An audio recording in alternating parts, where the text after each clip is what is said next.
మన పిల్లల తర్వాత జాబ్ కార్డులను ఉంటాయి గవర్నమెంట్లో ప్రతి సంవత్సరం ఓపెన్ చేస్తారు. అదే రిజర్వ్డ్ క్యాండిడేట్స్కి అందరికీ కూడా పరీక్ష రాసిన వాళ్ళందరికీ ఉద్యోగాలు వస్తాయి. ప్రతి సంవత్సరం కూడా 1,00,000 2,00,000 పైన ఉద్యోగాలు మన రాష్ట్రం నుంచి తీసుకోవచ్చు. 4 సంవత్సరాల నుంచి అది మూసేసి ఈవేళ ఎలక్షన్లు వస్తున్నాయి కాబట్టి నేను తెలుస్తున్నాను అంటున్నాడు. చాలామందికి తెలిసి ఉండకపోవచ్చు, కానీ తెలుసుకున్న వాళ్ళు మాత్రం తెలుసుకుంటున్నారు. ఆ జాబ్ క్యాలెండర్ ఓపెన్ చేస్తే దగ్గర 2,00,000 పైన ఉద్యోగాలు రావాలి. అలాంటి ఈవేళ 0 చుట్టేశారు. తర్వాత మీ అందరూ జ్ఞాపకం ఉంచుకోండి, మనకి గోదావరి పక్కనే ఉంది. నీళ్లు ఇసుక లేదు కట్టుకుందామంటే, ఇసుక కూడా టన్నేజ్ వచ్చి బయటికి వెళ్ళిపోతుంది. అలాగే ఈవేళ కరెంటు ఎప్పుడు ఎంత కట్టాము, ఈవేళ ఎంత కడుతున్నాం. కరెంటు మన రాష్ట్రంలో తయారు చేసుకున్న కరెంటు మనకు ఎక్కువగా ఉండగా పక్క రాష్ట్రాలకు ఇచ్చేవాళ్ళు. అలాంటిది ఈవేళ మన రాష్ట్రంలో 0 చుట్టేసింది. కరెంటు ప్రొడక్షన్ తగ్గిపోయింది. దాన్ని ఈవేళ బయట రాష్ట్రం కర్ణాటక నుంచి ఆయన మన ఆంధ్రాకి 9 రూపాయలకి కొంటున్నాడు. మనమే మూసేసుకున్నాం. విజయవాడలో మనకి అందరికన్నా పెద్ద టర్మల్ ప్లాంట్ ఉంది, అది మూసేసాం. ఇక్కడ మన విజయేశ్వరం పక్కన ప్లాంట్, స్టీల్ ప్లాంట్, అది మూసేసాం. మన పిల్లలందరూ ఖాళీ, అక్కడ పిల్లలు ఖాళీ, ఉద్యోగాలు లేవు. మీరు అన్నట్టు అందరూ కూడా ఏం చేయాలి, ఎలా బతకాలి అనే ఆలోచనతో ఉన్నారు. నేను ప్రత్యేకంగా ఇవాళ నేను అందరికీ చెప్పేది ఏంటంటే, మన పిల్లల భవిష్యత్తు కోసమే మేము ముందుకు వచ్చాం. ఈవేళ పవన్ కళ్యాణ్ గారు బయటకు వచ్చారంటే పిల్లల భవిష్యత్తు, మన రాష్ట్ర భవిష్యత్తు కోసమే ఆయన బయటకు వచ్చారు. లేకపోతే ఆయనకి 40 కోట్లు వస్తుంది. ఒక సినిమా తీసుకుంటే ఇంట్లో కూర్చోవచ్చు, ఆయన పట్టుకోవాల్సిన పని లేదు. కానీ అలాంటి వ్యక్తి కూడా ఈవేళ బయటకు వచ్చి ఈవేళ జగన్మోహన్ రెడ్డి గారు పోవాలి, చంద్రబాబు నాయుడు గారు రావాలి అంటానికి కారణం మీరే ఆలోచించుకోండి. ఈవేళ మీరు అందరూ పూర్వంలాగా కాదు, అందరికీ ఆలోచన శక్తి పెరిగింది. పిల్లలందరూ తయారయ్యారు, ప్రతి అందరికీ ఆలోచన శక్తి పెరిగింది. ఈవేళ మన పిల్లలకు ఉద్యోగం రాకపోతే ఏం చేస్తారు, ఏ పని చేయగలుగుతారు మీరే ఆలోచించండి. ఒకే పని చేయగలుగుతారు. కొన్ని రోజులు మనం అలాగే ఉంటే గంజాయి అమ్ముకుంటామో, డ్రగ్స్ అమ్ముకుంటామో. మీరు ఇళ్ల స్థలాలు చెప్పేది కదా, ఇక్కడ వాళ్ళు తీసుకెళ్ళి నందమూరులో ఇచ్చారు, అక్కడికి వాడపల్లి వాళ్ళు తీసుకెళ్ళి నందమూరులో ఇచ్చారు. కారణం అక్కడ పొలం చౌకగా దొరికింది. ఆ పొలం చౌకగా దొరికితే ఆ పొలం తీసుకుని 4 రెట్లకి గవర్నమెంట్కి అమ్మారు.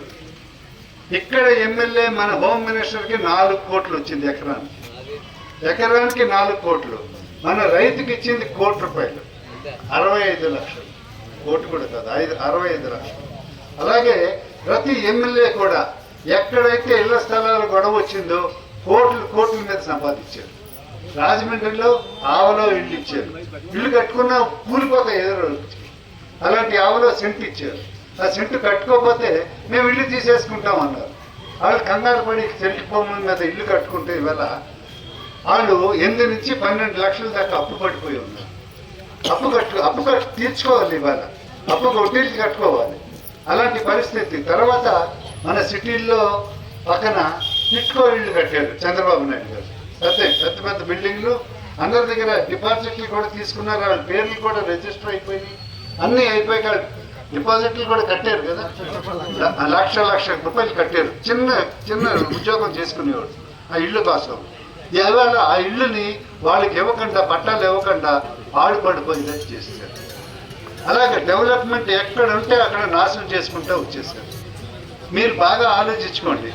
మనం చేసిన తప్పే మనకు తిరిగి కొడతారు.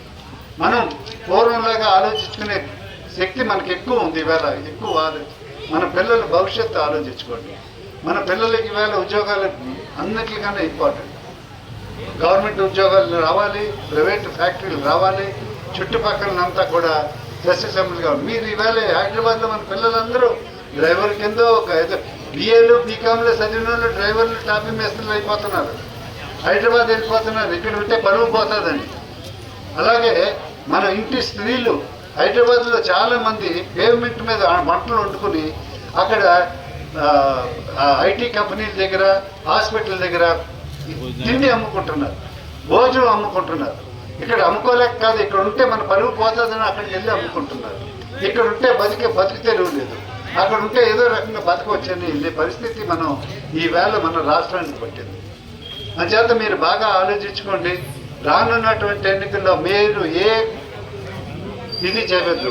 డబ్బు ఈవేళ ఆయన ఆధారపడేది ఏంటంటే మీ అందరికీ పథకాలు డబ్బు ఇస్తున్నాం. బటన్ నొక్కుతున్నాం కదా, బటన్ నొక్కగానే చూసుకుంటాం కదా మన అకౌంట్లోకి వెళ్ళి పడిందా లేదా, చూస్తారా లేదా? 10,000 15,000 పిల్లలకి వితంతువుల పెన్షన్లకి. అలాగే చెప్తుంది ఒక తల్లి, చిన్న పిల్ల వితంతువులు అయిపోయారు. ఇది అంతా ఏంటమ్మా, కారణం ఏంటి? ఈవేళ ఏంటంటే మనం రోడ్డు పేపర్ తీయండి, రోడ్ యాక్సిడెంట్లు చూడండి, మోటార్ సైకిల్ మీద ఎంతమంది పోతున్నారు. అందరూ పిల్లలే, 30, 32 ఆ వయసు ఉన్న వాళ్ళు పోతున్నారు. వాళ్ళ భార్యలు అందరూ ఎవరు వితంతువులా? వాళ్ళకి ఇస్తాడా ఈ వితంతువుల పెన్షన్? పెద్దవాళ్ళకి ఇస్తే అర్థం ఉంది. ఈవేళ వితంతువుల పెన్షన్ అంతా కూడా అలాంటి దానికి వెళ్తారా? రోడ్లు బాగుంటే మన పిల్లలు బతుకుతారు, రోడ్లు లేవు. అంచేత మీరు అందరు బాగా ఏ డెవలప్మెంట్ అన్నది సున్నా. మీరు ఎమ్మెల్యేలు చూసుకోండి.